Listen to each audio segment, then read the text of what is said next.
لیکن اب بدقسمتی کہہ لو کہ مولانا مکی صاحب کا کوئی بیٹا ہے نہیں. آپ دیکھو جا کے عربی کے علاوہ کوئی عالم حرم میں ایسا نہیں ہے جس کو درس دینے کی اجازت ہو عربوں کے علاوہ, سوائے اردو میں ایک مولانا مکی صاحب کے. اور بادشاہ نے ان کو لیٹر لکھ کے دیا تھا کہ ان کے دادا کو کہ آپ کے بعد آپ کا بیٹا, اس کے بعد ان کا بیٹا, جب تک آپ کی نسل چلتی رہے گی کوئی حرم سے آپ کو ہٹائے گا نہیں. تو بادشاہ نے ہمارے علماء دیوبند سے رابطہ کیا کہ مدینہ یونیورسٹی میں آپ کے حوالے کرنا چاہتا ہوں, آپ لوگ اس کو سنبھالو. ہمارے علماء نے کہا نہیں, اللہ نے آپ کو وسائل دیے, ہم اب ادھر ہی ہندوستان پاکستان میں مدارس کی حفاظت کریں گے, یہ آپ ہی چلاؤ اس کو. تو اس کے بعد پھر کیا ہوا, جب علماء دیوبند کا انفلوئنس ختم ہوا تو پھر دوسرے لوگوں کا انفلوئنس اس میں بڑھ گیا. تو پھر انہوں نے یہ پروپیگنڈا شروع کر دیا کہ یہ عرب جو ہیں علماء دیوبند کے خلاف ہیں, اور ان کے علماء دیوبند کے خلاف کتاب بھی چھپی تھی دیوبندیہ کے نام سے, اس میں بھی بڑی غلط بیانی کی گئی. جب وہ کتاب چھپی ہے اس میں سعودیہ کے علماء کے دستخط تھے کہ علماء دیوبند کے عقائد غلط ہیں. پھر یہاں جامعہ فاروقیہ کے ایک عالم نے اس کا جواب لکھا, جب وہ جواب سعودی عرب گیا ہے تو اب وہ دیوبندیہ چھپنا بند ہو گئی ہے, اب وہ بین ہو گئی سعودی عرب میں. سمجھتے ہو کہ نہیں سمجھتے؟ تو پروپیگنڈا پہلے بھی ہوا تھا, اور عرب علماء کے سامنے بہت پروپیگنڈا ہوتا ہے.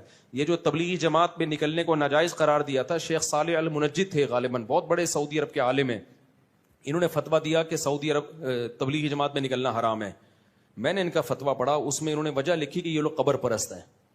مجھے خیال ہوا کہ میں جانتا ہوں چونکہ وہ عالم نیک ہیں, مجھے پتا تھا یہ بدنیت نہیں ہے.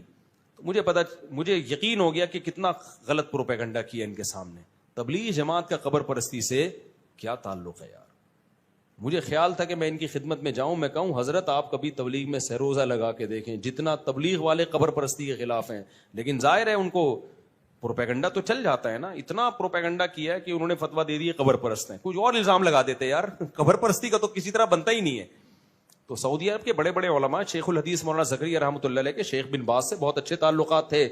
جب شیخ الحدیث مولانا زکریا رحمۃ اللہ علیہ نے کتاب لکھی ہے نا داڑھی پر, تو شیخ بن باز نے اس کتاب کو چھپوا کے پورے سعودی عرب میں پھیلایا.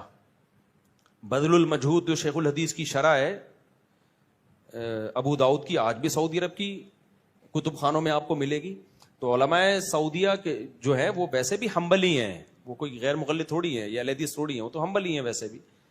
تو لیکن ہم اہل حدیث کو بھی گمراہ نہیں سمجھتے, اس کی میں کئی بار ڈیٹیل بتا چکا ہوں کہ اہل حدیث کے بارے میں ہمارا موقف کیا ہے. لیکن اتنی بات ضرور ہے کہ علماء دیوبند کے خلاف پروپیگنڈا بہت ہوا ہے, کیونکہ جو کام کر رہا ہوتا ہے نا, قادیانیت کے خلاف کام ہم نے کیا, یہاں پہ پرویزی فرقے کے خلاف کام ہم نے کیا, دفاع صحابہ میں ہم نے کام کیا, سارے میدانوں میں کام. آپ کو سب سے زیادہ, میں دوسروں کی نفی نہیں کر رہا, لیکن ہر میدان میں آپ کو صف اول میں کون ملے گا؟ پوری دنیا میں چلے جاؤ یار, مدارس کا جال بچھا ہوا ہے, سب کے تانے بانے کہاں جا کے ملتے ہیں؟ علماء دیوبند سے. تو فرنٹ لائن پر آپ کو بہت جگہوں پہ نظر آئیں گے, دوسرے بھی کام کر رہے ہیں, ان کی نفی نہیں کر رہا میں, لیکن پروپیگنڈا ہمارے خلاف بہت ہوئے.